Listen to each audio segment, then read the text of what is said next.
গত বছর ৭ অক্টোবর প্রধানমন্ত্রী শেখ হাসিনা তৃতীয় টার্মিনাল আংশিক ব্যবহারের জন্য খুলে দেন। ২১,৩০০ কোটি টাকার এই প্রকল্পের কাজ ২০১৯ সালের ২৮ ডিসেম্বর শুরু হয়েছিল। তৃতীয় টার্মিনাল চালু হলে শাহজালাল বিমানবন্দরের দুটি টার্মিনালের সঙ্গে আরও ২,৩০,০০০ বর্গমিটার স্থান যুক্ত হবে। তিনতলা টার্মিনাল ভবনটিতে থাকবে ১১৫টি চেক ইন কাউন্টার, ৬৬টি ডিপারচার ও ৫৯টি অ্যারাইভাল ইমিগ্রেশন ডেস্ক এবং ৩টি VIP immigration desk. Consultancy firm Nippon কোইয়ের প্রাথমিক অনুমান অনুযায়ী টার্মিনালে অপারেশন, রক্ষণাবেক্ষণ এবং নিরাপত্তার জন্য ৬,০০০ দক্ষ কর্মীর প্রয়োজন হবে। নিরাপত্তা ব্যবস্থার জন্য প্রায় ৪,০০০ কর্মীর প্রয়োজন হবে। কর্মকর্তারা বলছেন, যেহেতু এত লোকবল অক্টোবরের মধ্যে পাওয়া যাবে না, তাই প্রথম কয়েক মাস টার্মিনালটি পুরোপুরি চালু নাও হতে পারে। শুরুর কয়েক মাস বেবিচক ও বিমান বাংলাদেশ এয়ারলাইন্সের টার্মিনালটি পরিচালনা করবে। আগামী বছরের প্রথম দিকে প্রয়োজনীয় সংখ্যক দক্ষ কর্মী নিয়োগ দেওয়া হবে এবং আগামী বছরের ফেব্রুয়ারিতে টার্মিনালটি পুরোপুরি চালু হওয়ার সম্ভাবনা রয়েছে। বেবিচক কর্মকর্তারা জানান, প্রায় ৩০টি প্রতিষ্ঠান বর্তমানে বিমানবন্দরের যাত্রী সেবা দিয়ে থাকে। তারা গ্রাউন্ড হ্যান্ডলিং, ইমিগ্রেশন এবং কাস্টমস পরিচালনা করেন। ইতিমধ্যেই সরকারি বেসরকারি অংশীদারিত্বের অধীনে একটি জাপানি কনসোর্টিয়ামকে তৃতীয় টার্মিনাল পরিচালনা ও রক্ষণাবেক্ষণের দায়িত্ব দেওয়ার সিদ্ধান্ত নিয়েছে সরকার। সূত্র জানায়, এ বিষয়ে বেবিচক ৬টি জাপানি কোম্পানির একটি কনসোর্টিয়ামের সঙ্গে আলোচনা শুরু করেছে।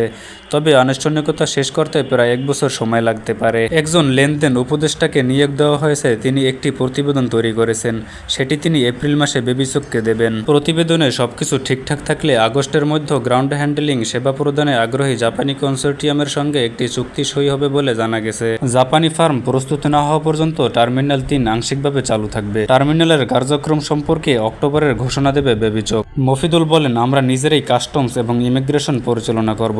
একজন যাত্রী বিমানবন্দরে প্রবেশ করার সময় থেকে বিমানে ওঠা সময় পর্যন্ত প্রয়োজনীয় পরিষেবাগুলো নিশ্চিত করে জাপানি কোম্পানি বিমানবন্দরটি পরিচালনা করবে। তৃতীয় টার্মিনালটি এমনভাবে নির্মাণ করা হয়েছে যাতে যাত্রীদের ভেতরে ঢুকতে ও বের হতে সুবিধা হয়।